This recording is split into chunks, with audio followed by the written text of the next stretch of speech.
Guys, Joe here with Middle-Aged Deer Hunter, and I haven't told you guys yet, but I'm planning on getting a hunting dog in the spring, and that dog that I'm looking at is going to be one of those universal hunting dogs that does the pointing and the flushing and the retrieving and also tracking deer. So I haven't told you guys yet, but I had an incident where I wasn't able to recover a deer. The trail was very sparse as far as blood goes. Long story short, I wasn't able to get it because the deer had crossed the property line, and the landowner said they wouldn't let me look for it. So, I started looking into getting a tracking dog, hunting dog, because I'd like to start getting into bird hunting. So I started looking into the training for this dog. And one of the things that I found out that I hadn't planned for was training the dog with live birds. So I'm going to try and document my plan for keeping some homing pigeons. So stay tuned. We're going to kind of go through that. Check this out. My barn garage has an upstairs loft in it. And it also has a window, which in my mind would be perfect for having these pigeons up here, these homing pigeons. So now my plan is to have them come in and out of this window.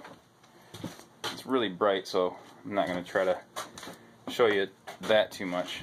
But what I want to do is I have this space up here, and this is where I'm going to keep the loft. So more on that. I'll kind of go into the details of my plan here. Of approximately what it's going to look like. It's not really to scale. I'm just trying to get the numbers down.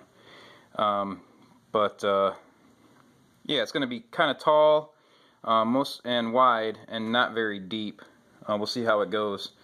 But I'm going to have a trap door on the front where it would block off where the window space is, and then I'm going to have, I guess this is what they call the trap door. It's like more of a one-way door, and we'll use these. I don't know what you call them, peg hole things, and essentially what they'll do is they'll just pivot like this to let the bird in, and then won't let them back out. So you'll see later on how that works. The board cut out to basically close in that window space, and what I want it to do is to just kind of, the window will sit right on top of this, and then this board will pivot down as sort of a landing for the pigeons to come in on.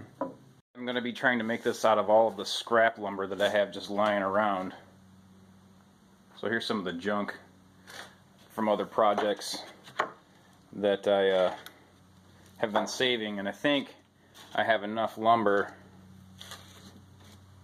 to do what I need. I've got this old dog gate here I'm going to try to use, and then just some random pieces of wood. So we'll see how it goes. I hope that the only thing I'll have to buy is some of the wiring for the cage.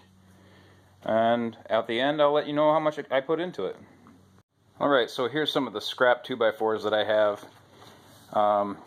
And the height is just really going to be based on the shortest one that I have, which happens to be 73 inches. So that's going to be the height measurement. Okay, I've got my 4 main legs cut down to size, 73 inches. We'll take those upstairs and get them ready to start framing up. Alright, got the depth boards cut. I cut these at 27 inches, and that was my first measurement. And then I started thinking, well, I wonder how deep I should actually make it, because I want to be able to reach all the way in the back to clean it out. So this is 27 inches, and it just happens to be perfect for my arm length. Like I said earlier, making this out of scrap wood, and I forgot to check the sides, and as you can see right here, there was a nail that I didn't see earlier. So when I started cutting into it, heard the noise and stopped. So if you're using scrap wood, make sure that you don't do like me and forget to check every side. So there's that. That's the depth. Alright, I got the widths cut now, 50 inches, and here goes. Okay, here it is. frame kind of put together. You know, just really just a box on stilts. But you can see how, you know, there's the window right there. I expect them to kind of go out. And kind of what I'm thinking is, you know, the trap door will fall down, which is like kind of the landing zone, and then they'll come in through that one-way door here. And then I think I'll have the you know, pigeon boxes over here, and then the food and water here. And then I kind of want to be able to keep access to this door for unknown reasons right now.